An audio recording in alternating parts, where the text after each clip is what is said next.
Okay. Hi, everybody. Welcome to the Lighthouse 1 p.m. event. I know some of you have been tuning in. If you're new here, we have new topics every single day at 1 p.m. Today is Mobility Day. Latricia and I are going to keep Thursdays to be about mobility. So it's going to be all sorts of topics. Fridays are going to be sort of mental health days. We've got stress management and coping skill event at 1 p.m. And immediately afterwards at 2:15, it's going to be support group. So if you attend the 1 p.m. event, you can kind of just slide right into support group. Support group is the only event that's not recorded, and we do that to make sure that people are comfortable talking, and that part doesn't need to be shared again. So I want to say thank you to everybody who's here today. And I'm going to be honest, not a whole lot to do outside of sitting at home and trying to organize stuff that you should really just throw away. But here we are. So thank you for coming today. If you get Lighthouse emails, please know that you will get an email, I think tomorrow, about all of the events happening next week because they're already planned out and scheduled. So hang tight. We got tons of things to talk about at the Lighthouse. I think more than we thought we really did. So, so I want to introduce our orientation and mobility specialist here. We have Latricia. Latricia, tell us a little about yourself. Hello, my name is Latricia Gambrell, and I have been with the Lighthouse for 10 years. And so just providing training to all ages of the clients that we serve. Wonderful. So what are we talking about today? We are talking about strategies that a person can use that have vision problems to get familiar with the location they're actually moving around in. Yeah, so when we have mobility training, we work in your surroundings and we train you specific to those locations, but we also give you kind of groundwork so that if you are in a situation where you need to orient yourself, you can use these skills to make yourself feel comfortable, whether it's at like a friend's house or family members or a hotel, where else? Yes. So it's important to know your surroundings and to kind of know what's in your surroundings. So again, we're just gonna kind of talk about some strategies that we normally teach clients that we work with to use, and hopefully these will be of benefit to you. So first and foremost, it's important to know your surroundings, for various reasons. So if you're actually going out to a new place or want to explore a new place, first you want to just kind of get an idea of what that place may contain, things that may be in that particular room. So as an instructor, we would recommend that you explore that particular area, by you can use sighted guide and or use human guide, sorry. Maddy, do you want to explain what human guide is? Sure. I decided to mute myself. It did start raining at my house, so I didn't know if it was going to be loud. Human guide or sighted guide are phrases used interchangeably between O&M specialists. So you might have one that says human guide and one that says sighted guide. But basically, it's when you are maneuvering from place to place, but you're holding on to someone else or following someone else, and you're relying on their eyeballs or their ability to get around to get there safely. So you're putting trust in another person to get there safely. Often we do it without thinking. I often hear about wives or husbands holding on to the arm or holding hands, or someone resting their hand on the other person's shoulder. These are all methods of human guide. At the Lighthouse last week, we talked about it, but was it last week, 2 weeks ago? Last week. We talked about it, but there's preferred ways of holding on to the other person. and I'll just zip through it. But you basically want to hold on to your friend, partner's arm above the elbow with a C grip. Your thumb is going to be on the outside of their arm and your fingers on the inside. So there's a lot of reasons for holding on to your guide in that fashion, but one of the major ones is so that you don't get too far away from them.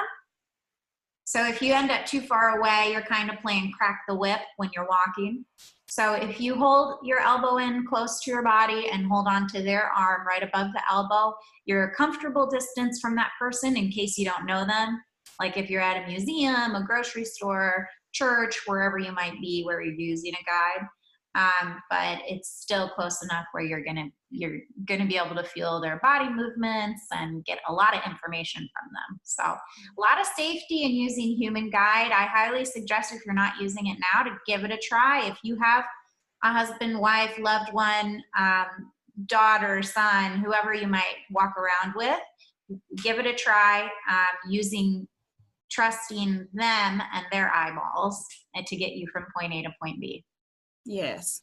And so another way that you can explore a new area also is if you actually are a cane user or using some type of mobility device, you can use what we call the follow technique. And that's just basically as you're walking, with that person, you could be tracking their voice, as they're talking. So you're actually just following them with your cane or whatever mobility device you may be using, as they are just showing you that particular area. So you have two ways that you can explore a new area with someone. So using human guide, or you can follow along with that person using the follow technique by tracking their voice.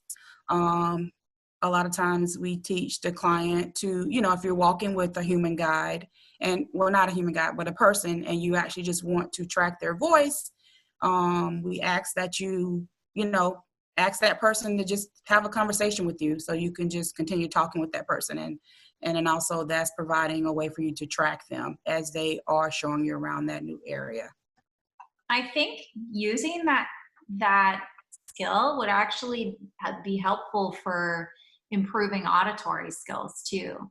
If you were to attempt to get around just using your ears, that would be an interesting sort of warm up to intersections or yes, crossing streets using that's a good skill, right, as you're working on that.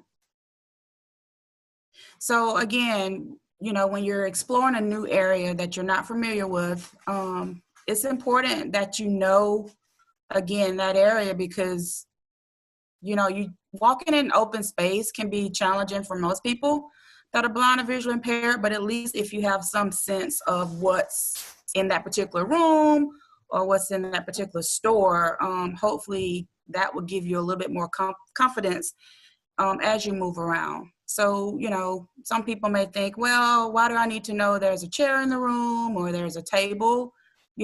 For safety, because, if you're aware that those items are in the room, then you will be more cautious as you navigate. And definitely as part of O&M training, we teach a lot of safety skills to keep the client safe. So you're saying that sometimes when you go into a room, someone might describe the room to you, like where's the chair, where is the dining table, whatever. So yes. Okay, I understand. So that can be very useful for orienting yourself. Yes, because you kind of know, what's in that particular room. Yeah. And then that's probably a greater chance, of you tripping or falling over something if you know that it's there. I also think if you are in a new place, kind of thinking about where you are in space could be really useful. So if you're sitting on the sofa, you can kind of sit there and think about, okay, they said there's a coffee table near the sofa. Where would it most likely be? Probably directly in front of you, right? Right. Now, can I ask you a question? If you were to walk into a room, how would you, and you didn't have someone there to like tell you where all the pieces of furniture were, how would you figure out you know, the room. Right. So, you know, we teach clients, you always want to first establish a reference point. Okay. So basically that reference point that's the point to where you will be able to get back to initially where you started. So that could be, you know, the doorway, or as soon as you walk in the room, if there's a chair to your left or right, you can establish that as your reference point. So you always want to choose a reference point to where you can actually get back to where you started. So that's the first thing. And then when you're moving around the room, you definitely want to keep it in an organized movement, right? So what I usually suggest is, you know, pick a direction, whether it's counterclockwise or clockwise, and just, you know, trail along the wall, locate the furniture, find things that might be in front of you or in your way, and you sort of get an idea and find those landmarks. So if you are by yourself, you know, entering into a hotel room on your own, you can take a moment and locate everything in the room. My brain goes counterclockwise, so whichever way your brain goes, hurrah. But that can be really useful. And I can't help but think that that element could also be useful in places like public restrooms. Yes. Right. And with, as Maddy expressed with trailing, that's just simply where you would place your hand against the wall, and you would just trail with that hand. You want to make sure you turn your fingers back towards you and not have them straight out. And you would just trail along the wall and just figure out. Latricia, I can't hear you. Her image froze. Well, I'll just add to what she was saying about trailing. She mentioned that you want to keep straight fingers, or curved fingers. And the reason you don't want straight fingers is because your fingertips, when you're trailing along surfaces that you're not, you know, you've never been, you might very easily jam your fingertips on things like door jambs or, you know, pieces of wood furniture. Oh, Latricia, you're back. You disappeared for a second. All right. It could be a sharp object on the wall sticking out or something. So you just want to protect your fingertips. And so basically, as Maddy expressed, you just want to figure out how you want to start exploring that space, that room, whether you're going to start by going to the right or to the left of the room. And that's what she meant by either counterclockwise or clockwise when you explore. You just want to choose a specific pattern as you're moving. And eventually you kind of make your way all the way around the room and you get back to your reference point. Reference point. Right.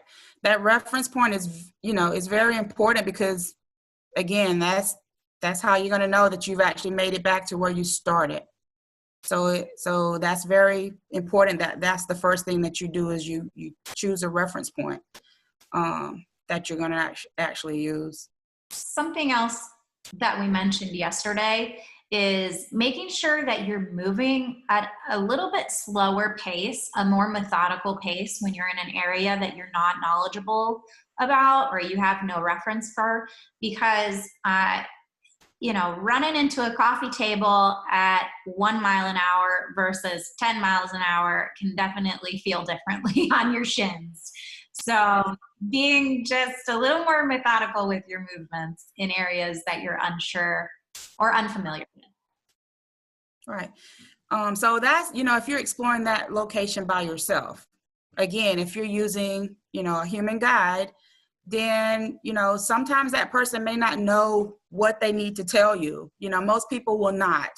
So, you know, we always teach clients to, you know, to advocate for yourself, meaning you let that person know how they can help you. So, you know, they may say, well, I don't really need to tell you this particular item is in a room, but you may need to use that item to kind of know where you are as you're moving around. So, you know, as much as they can explain to you, we always recommend that to our clients. The more information you have about that room, the better off you are. And you mentioned using a cane too. And I think for room exploration, it can be an excellent tool to use because Yes. if you have your cane ahead of you, your shin isn't going to find the coffee table. Your cane will find it first. So, you know, a lot of times I'll say something like, you don't necessarily need to use your cane indoors if you're familiar with the area. So this is a situation of unfamiliar. So ideally, you have your mobility tools with you to use when you need them. Mhm. And any cane would work, I think. Yes. Mobility I cane agree. is, you know, your best case scenario, I guess. But if you're using a thin identification cane or a support cane even, can help you locate things like tables and chairs. So Mhm. Right. And also as a part of, you know, exploring unfamiliar places, using your other senses also come into play as well, you know, again, depending on how much vision you have. If you're low vision, you know, yes, you can still use other senses. But if you're total, you're going to really depend on using your other senses like touch, smell, that also may give you clues and feedback about where you may be in space. You know, so for example, let's just say you were walking, along the sidewalk in a new area and you were trying to get to a location. Okay, you know, maybe it was 2 driveways down. Let's just say there's a bakery close to that area. So if you start to smell the bread baking, that would be a good, you know, clue that, hey, I'm getting close to where I need to be. So basically with orientating yourself to a new area, you do use a lot of your other senses, and that really comes into play. where I went to school, there was a candy bar factory. And so you could use that as a orientation device because you could smell it from the direction it was coming. It was pretty fun.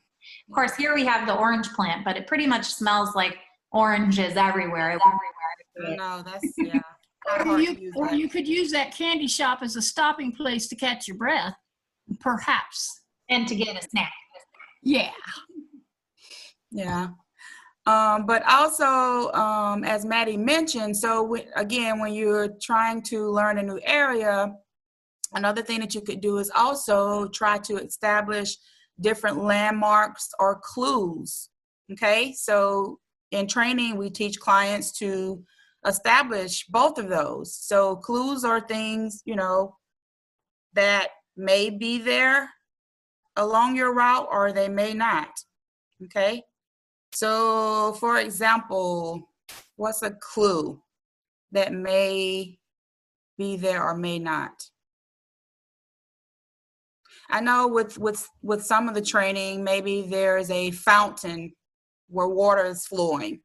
You know, as the client walk past that fountain, you know, it could be days where the fountain could be running or it could be off. So, you know, that may be considered a clue because it just depends. You know, they may turn it off or it may be running. So, as opposed to a landmark where that is something that's permanent. It's going to always be there. So no matter how many times you walk around that room, that particular thing is going to always be there. So for example, if you're learning to explore a bedroom, you know that the bed is going to always be there.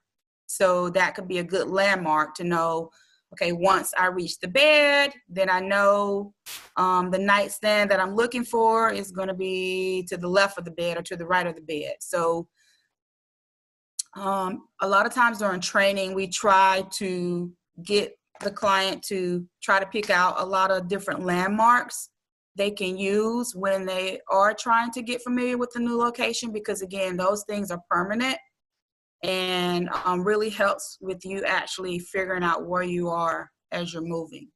So clues are things that may not always be there when you're walking around or you're moving around a certain area, and landmarks are things that are going to be permanent. So let's just say, for example, in a grocery store, once you kind of learn how to navigate around the grocery store, let's just say a particular aisle that you're familiar with, and let's just say maybe there's a sign at the beginning of the aisle one week, and maybe you return the next week and they have moved it. Okay, so that would definitely be a clue because it's not there anymore, so you can't use that.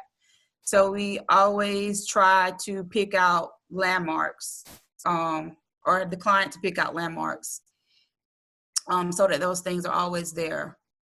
And you can also add landmarks.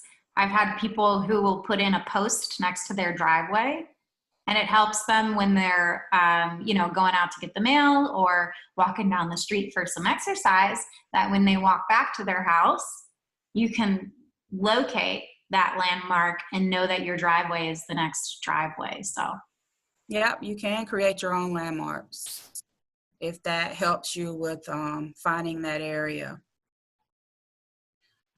So that kind of brings us into the next strategy that we teach clients, called mental mapping.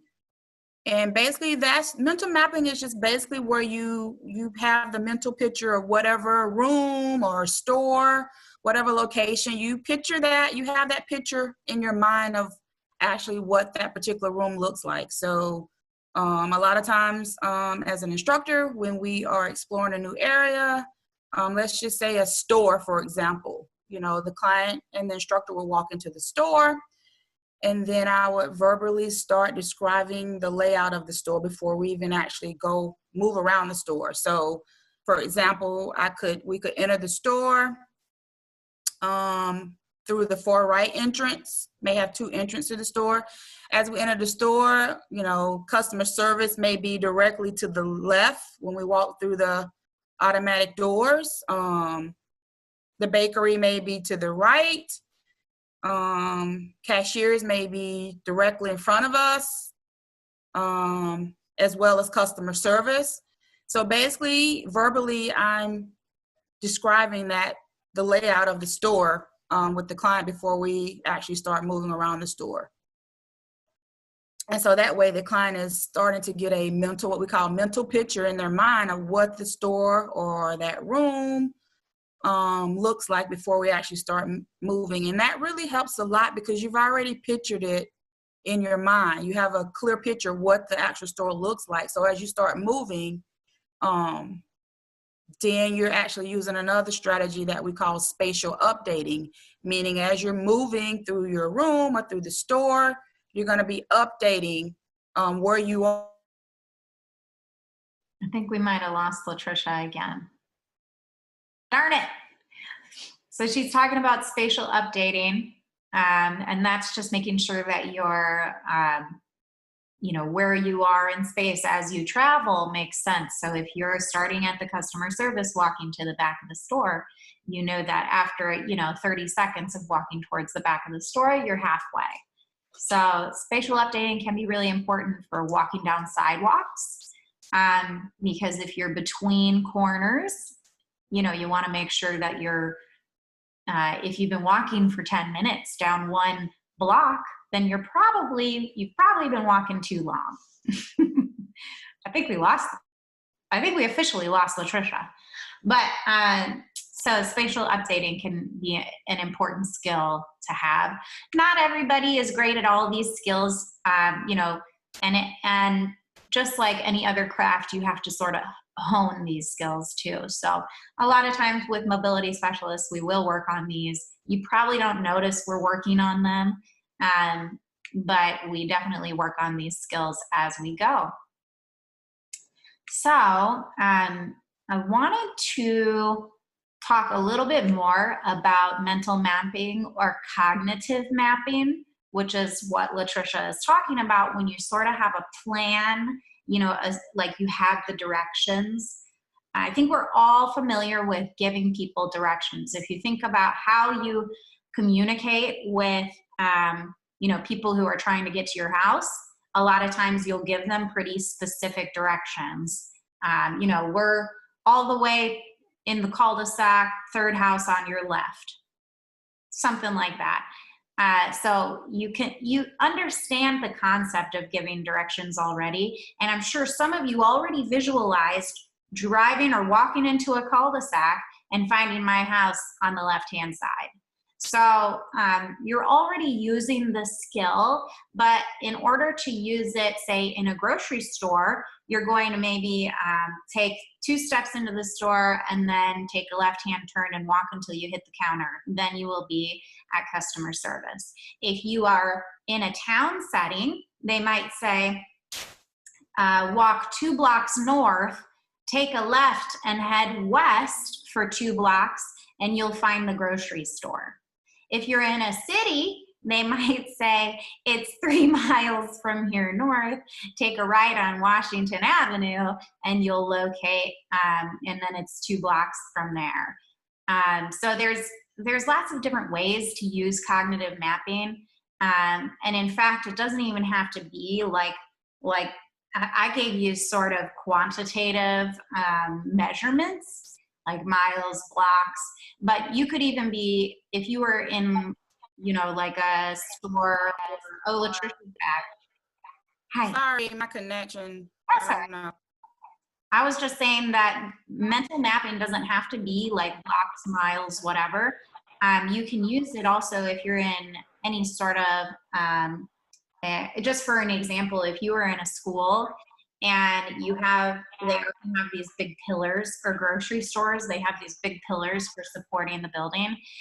We worked on mental mapping or cognitive mapping by using those. So you walked until you found the second post, took a left-hand turn. So there's lots of different clues or landmarks that you can use in cognitive mapping. But eventually, what our goal is for you to do is to be able to not only use them for a building, but be able to map out directions using things like Google Maps, or, you know, like being able to get some actual directions to a location on one of those and get there successfully using it. So some people have that already built in. Some people need it to be sort of honed. Everybody's different. Right. So, Yeah, and we teach clients that if you are going to a new place, that there's nothing wrong with asking, someone that works there in customer service, can you describe the layout of the store to me, because again, you want as much information about that area as possible. Because, for some people that is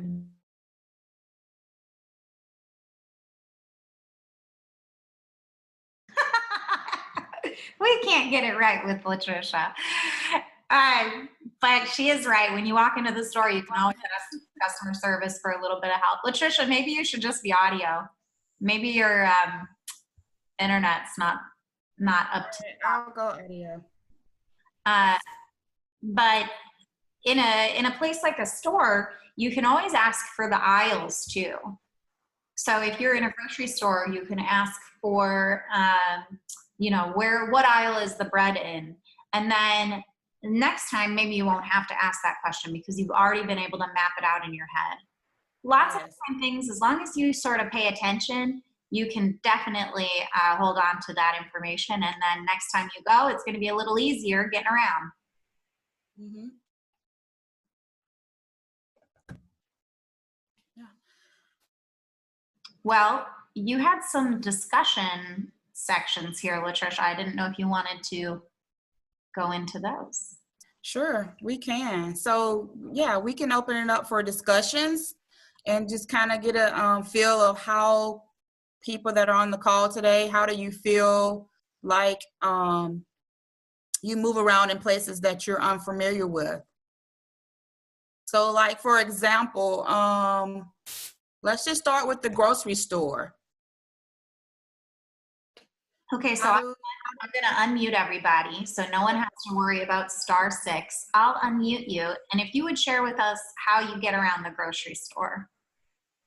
You're all unmuted officially.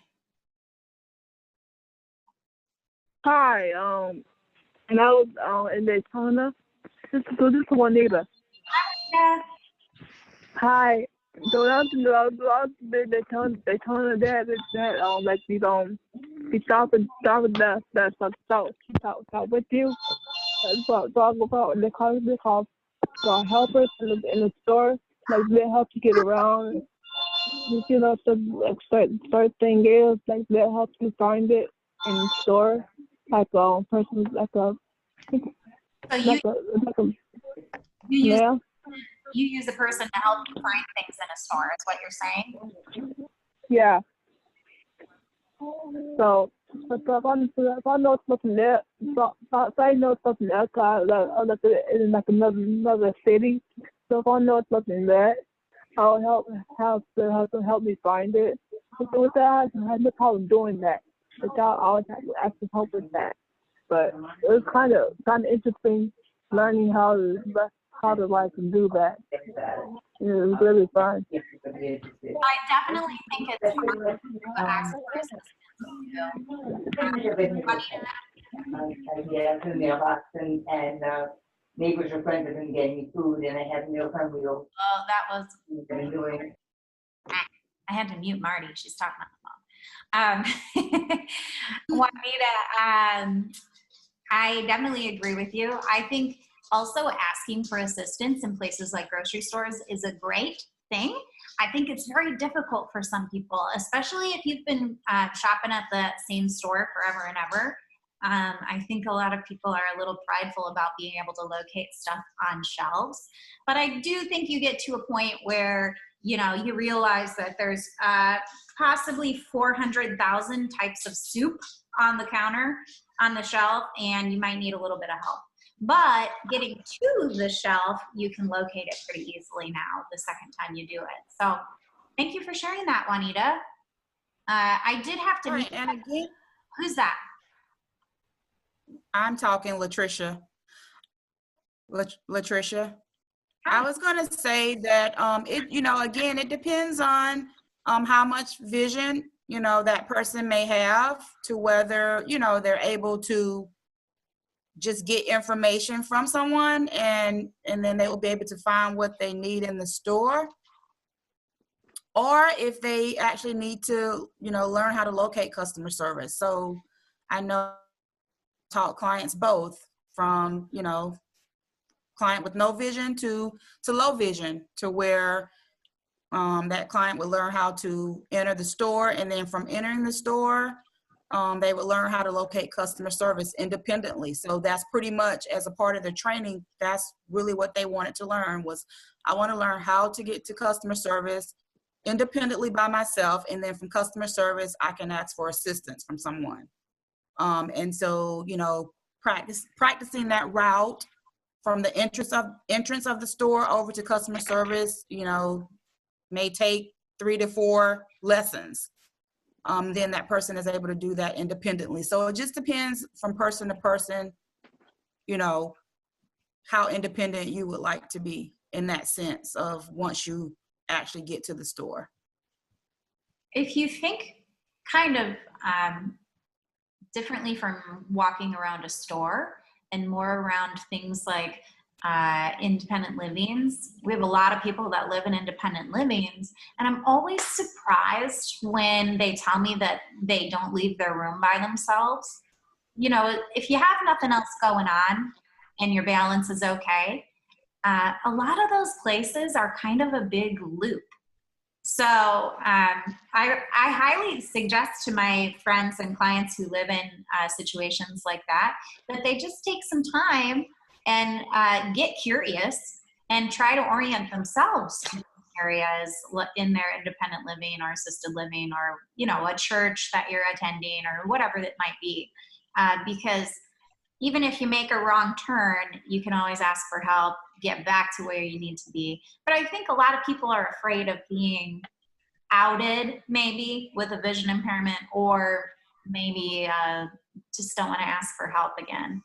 And some people are afraid, you know, and that's okay to be afraid. Again, that's part of what we teach people. We want you to get comfortable, again, exploring places that you may not be familiar with. And again, it depends from person to person how long, you know, that may take for that person to get comfortable actually trying to go out and explore different areas. but definitely with some of the strategies that we talked about today, these are definitely good strategies that you can begin to use to try to get yourself orientated to a new location. Because, you know, we want you to get up and move around as much as possible. You know, that's the other piece as well. So as just a quick review, we talked about understanding the layout of the area, and you can use a human guide or someone else's eyeballs to help you get around and check out different areas. Or you can use your cane or trailing techniques to explore an area. I mentioned that might be useful for places like public restrooms. I say that because my mother is visually impaired, and her biggest pet peeve is when she calls it being dumped off at the bathroom, because my dad can't go into the restroom with her to tell her where the actual facilities are in the restroom. So, you know, using those skills like trailing or your cane in unfamiliar bathrooms can be really useful for that. So you're using those things. We talked about landmarks and clues. Can anyone remember the difference between landmarks and clues? Anyone out there?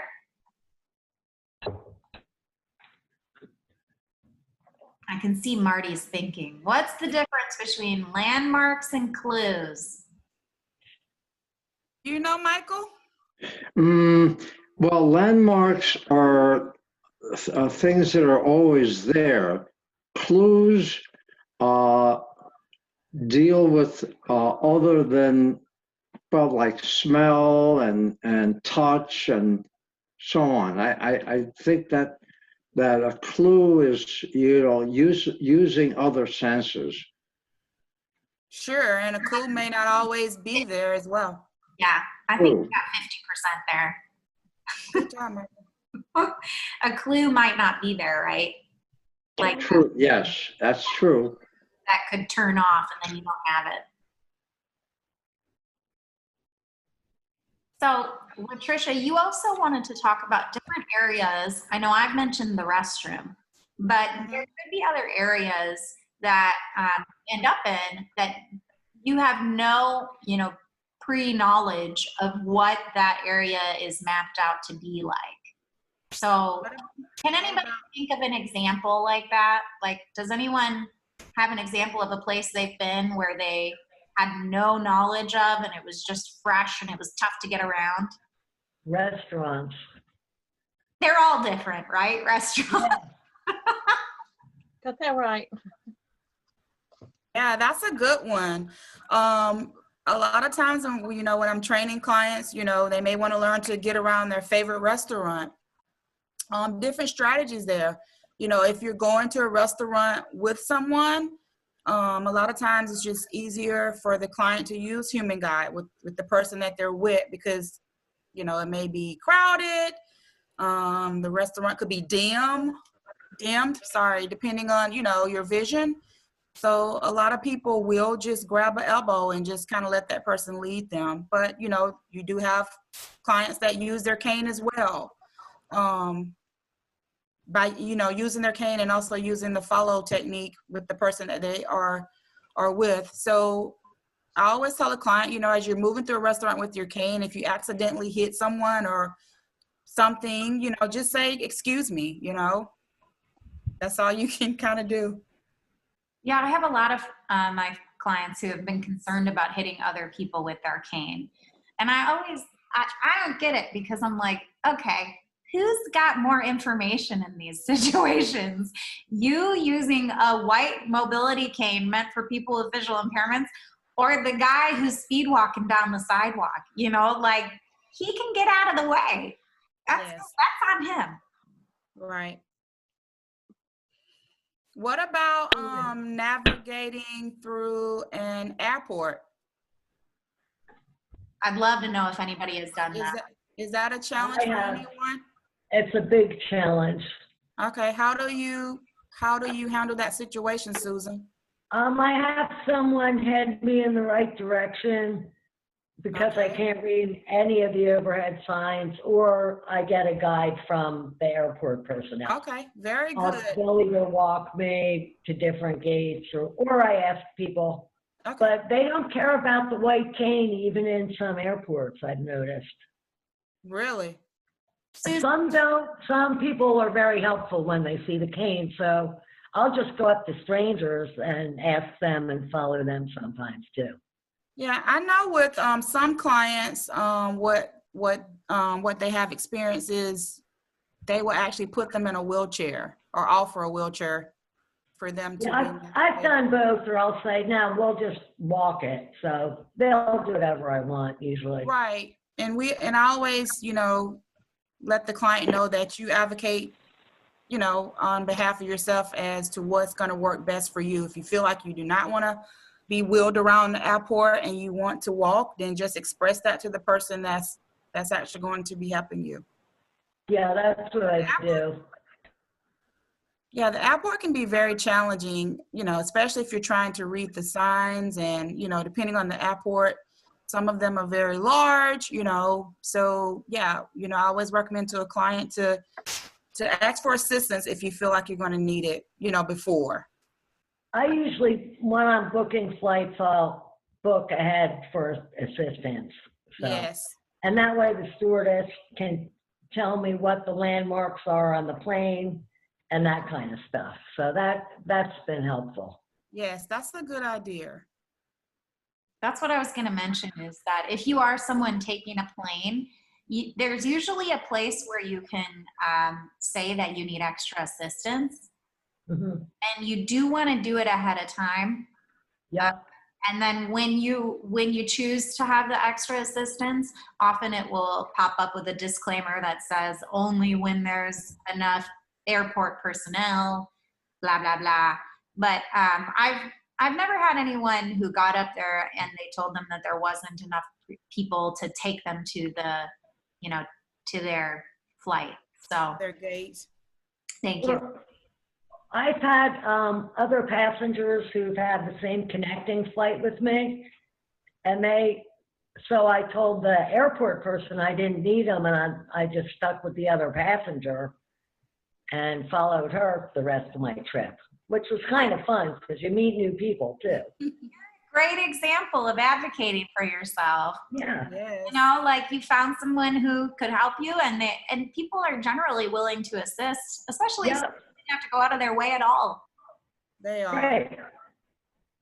But it's hard, I think, for a lot of people to ask for that help. So getting it from the airport itself is probably the easiest way for some people, because it's more of a service. Mm-hmm. What about going into a new store like a Walmart or a Target? How would you handle that? Anyone? They're all a little different, aren't they? Yeah. I just walk up and down every aisle instead of wandering and trying to read the signs and looking for one item. I start in the back and then just work my way out. It's less time consuming, believe it or not.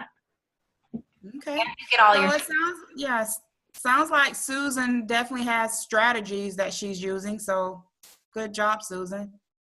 Even in that same setting, if you feel like you need some assistance, locate customer service. It's very frustrating when grocery stores or Walmarts, Targets, they change their aisles.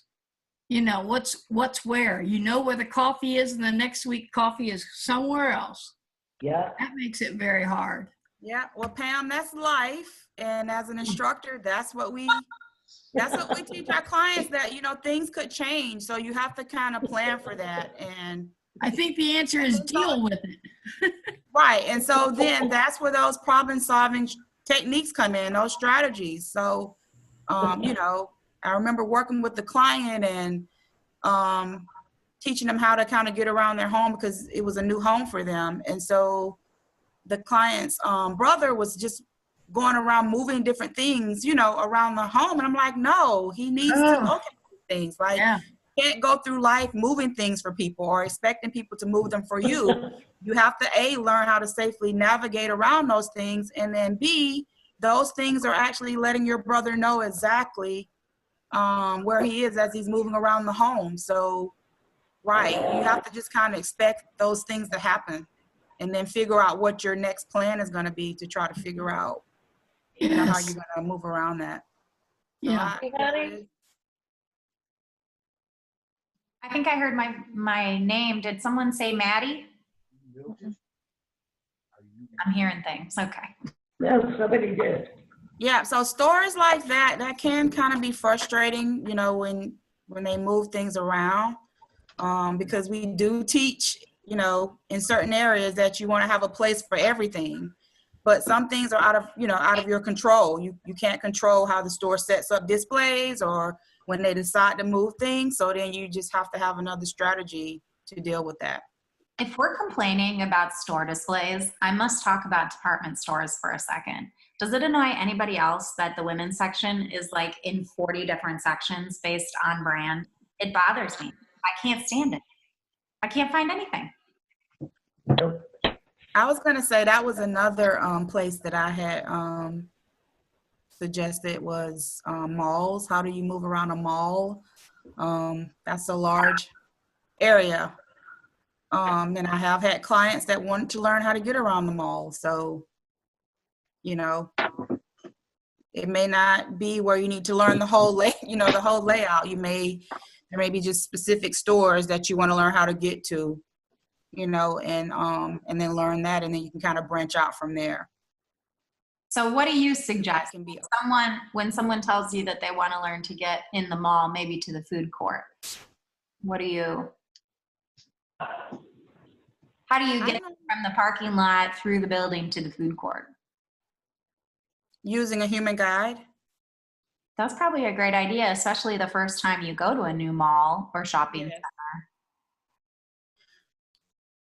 Yes, definitely that. And then also just making sure that they are entering through the main entrance, because that's where the customer service area normally is, right at the main entrance. And then I've even had a client that wanted to learn how to get to, let's say, for example, the Apple store in the mall. So basically he learned how to locate the main entrance. And then from there, he learned how to locate the customer service counter. And then from there, the person helped him to where he needed to get to in the mall, which was the Apple store. So basically they called someone from the Apple store, and someone came from the Apple store to customer service to actually take him to the Apple store. Now, do all stores do that? I'm not sure, but Apple does for sure. And then once he completed whatever he needed in the store, they took him back to the customer service. You know, regarding mobility or any thing that we have to do, for me, it's kind of on one end of the spectrum is, you know, I want to be as independent as I can. But on the other end, because isolation is a problem for me, and I am sure for a lot of folks that have limited vision, connecting with others and asking for help. You ask for help, and then you suddenly, that person kind of becomes a friend. That there have been situations where that has happened to me. That, you know, I ask for help, and the person says, "Oh, wait a minute, I've seen you here before. Oh, where do you live?" You know, and so on. So I think that there has to be a balance between, on one hand, wanting to be as independent as possible, but also kind of almost using our disability to connect with people. I love that. I had never considered that as, you know, a reason to ask for assistance in stores or wherever. but that's amazing. It is a small amount of human contact that you might make. And I always think you never know where friends will come from, you know? So that's amazing. I mean, I have a friend who goes to a specific grocery store that's further away because they like the butcher better, you know? And it's because of that interpersonal, I guess, contact that they had. So something to be said about making friends in grocery stores, I guess. Interesting.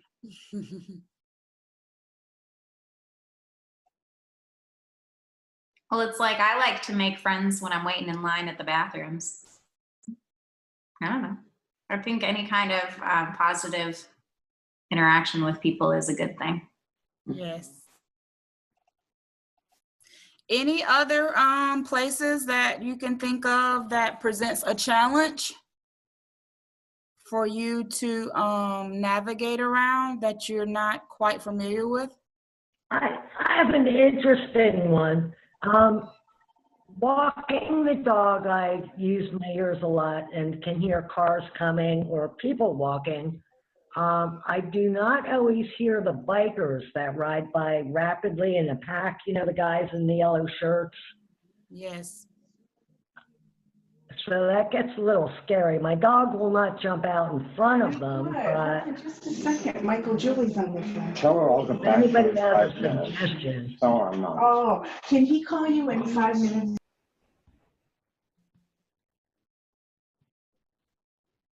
Did you say something else, Susan? No, I'm thinking, you know, maybe one or two bikers will be talking and I'll see them, but the racers go by so fast, I don't have a lot of time to sidestep onto the grass. So if anybody has any suggestions to hone whatever other senses. Bikers are difficult. I think, you know, they are supposed to say things like on your left or on your right, but when they're coming towards your face, towards you, they probably assume you can see them. Exactly.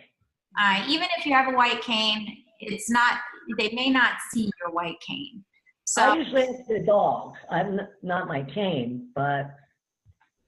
well, maybe try taking your cane out if you know it's a time, like, I think they often are out riding around 8 a.m. I see them mostly out around that time. So maybe at that time of the day, it would benefit you for a little bit to take your cane with you, just sort of as an identifier. Right, even if you're just holding it in your hand. Oh, that I could walk the dog and hold the cane, but they're zooming by because they're focusing on the person in front of them. Right, but I think what we're saying is maybe with the cane in your hand, you'll stand out a little bit more. Okay, I'll do that. I would say That's very try that, doable. and even if you're just holding the cane in your hand, Okay, that's going to give you that identification piece. okay, thank you. The other thing I would say is, you know, I never want someone to just step into the grass if they're walking on asphalt, just stepping into the grass without some sort of cane or sweeping motion to make sure that you're not stepping way deep into a crack. But I am okay with people sidestepping and pausing.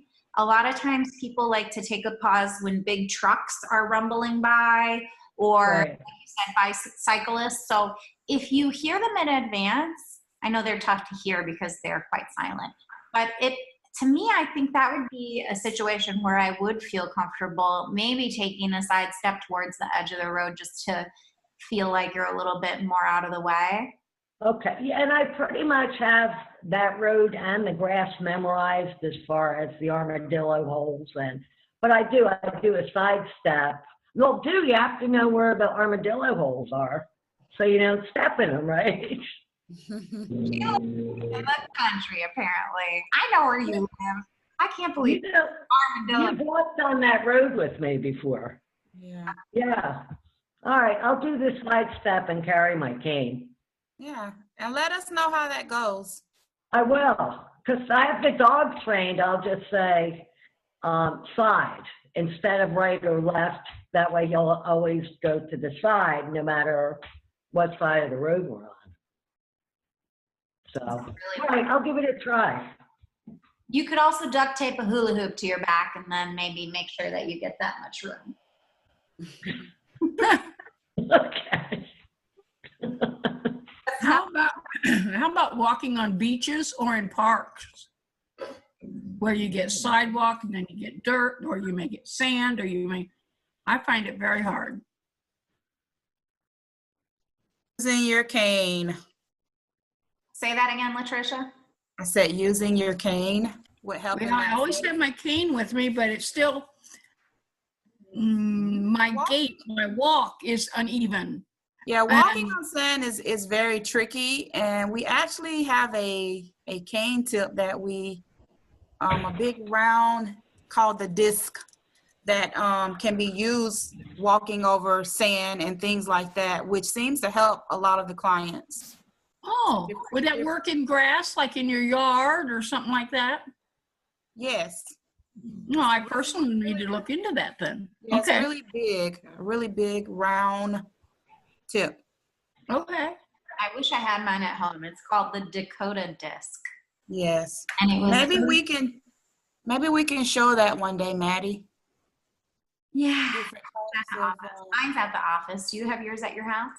I do not. Next time. Can you describe that, Latricia? That what does it look like? Oh, it's like a circle. It's Right, like a Maddy? what?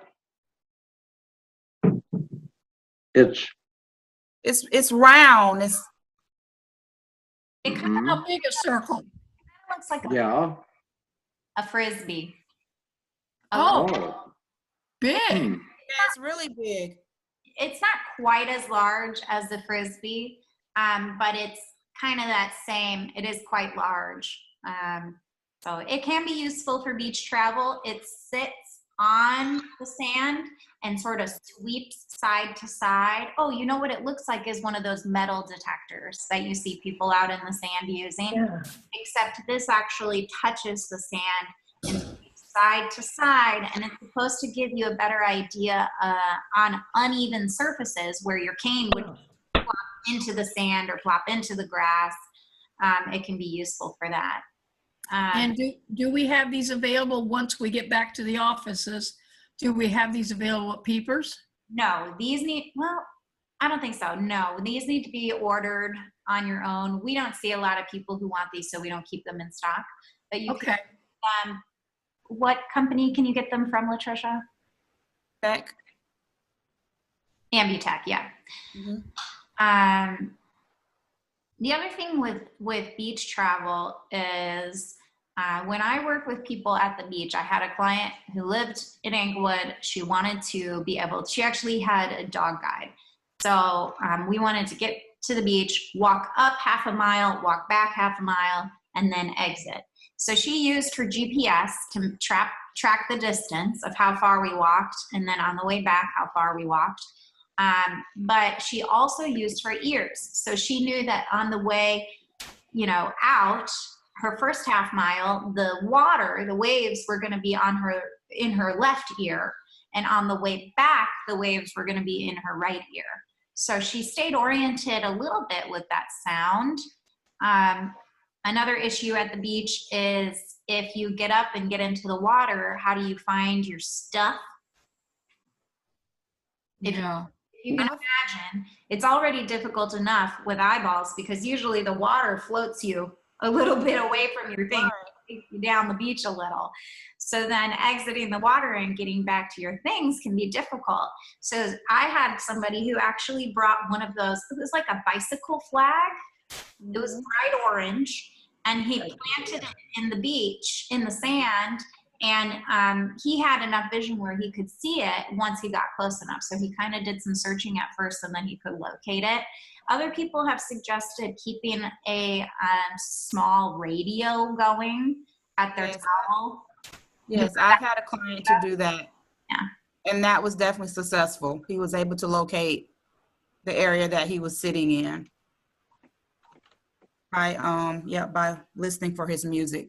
Mm-hmm. My friend with the dog guide, she would just set her chair up right next to the stairs, And her dog learned the route to the stairs. And so once she was at the stairs, she knew that she could then locate her chair easily from there. You know. Right. So it just, it depends on, you know, the location on the beach that you're trying to locate, what strategies you could actually use. Again, that's part of mobility training. As a specialist, we would go out and take a look at that area and try to figure out the best way to teach you to be able to get back to your location. It's probably a good point right here that to bring up the fact that there's a lot of places where using these skills, you can orient yourself, right? You can go into a store and work all of the aisles like Susan suggested, or use the customer service, and you can do it yourself. But there might be situations where you need extra help. So maybe you need a friend to go with you and help orient yourself, or maybe further, you need to contact an O&M specialist, an orientation and mobility specialist to help you with that. Mm-hmm. Kind of just knowing the difference, you know? Right, because we want to teach you the skills that you can transfer, you know, over and over and over again. So, you know, meaning like every time you explore a new place, you don't have to call a mobility instructor. You can use those strategies and skills that you've been taught to kind of learn that area. But in some cases, you would need to call the O&M specialist to help. Maddy, this is Pam. I'm going to need to bow out right now. I need to go away, but thank you. Today was very interesting. I'm glad you were here. Thanks, Pam. Uh-huh. And we are at 2:12. Yeah, I was going to say I'm more of an Irish goodbye. I usually just disappear.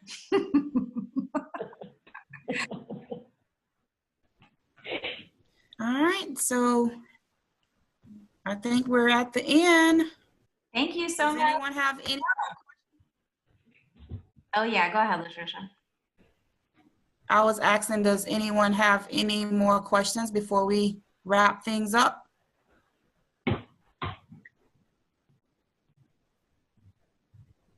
Well, crickets means that this segment is over. Thank you for coming today. Tomorrow we are doing another stress management session at 1 p.m. We're kind of having floating hosts. So we have a new host tomorrow, and then immediately afterwards, Pam is going to be hosting our support group, and they are talking about coping skills as well, but more of a conversation for that one. And again, that is not recorded in order to promote conversation. So thank you for being here, everybody.